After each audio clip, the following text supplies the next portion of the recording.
Что ты наделал? Разве в этом была необходимость? Почему именно это место, в котором мы столкнулись вновь? После того рокового дня ты явно желаешь мне смерти, и я понимаю, за что. То, от чего мы бежали, сами же к этому пришли, ты это понимаешь? Путь сюда был очень долгим, но будет ли для нас возможность вернуться назад?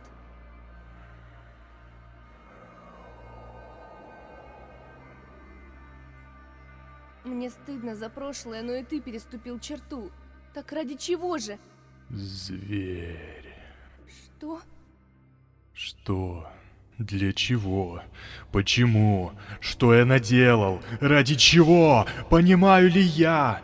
Почему мы должны выслушивать эти бессмысленные вопросы? Если твоя натура создана для причинения боли, ты здесь не для того, чтобы бороться за справедливость, а для преследования своих корыстных целей. Признай это, ничтожное создание, глупый зверь, жалкое порождение природы. Нет, нет, ни за что.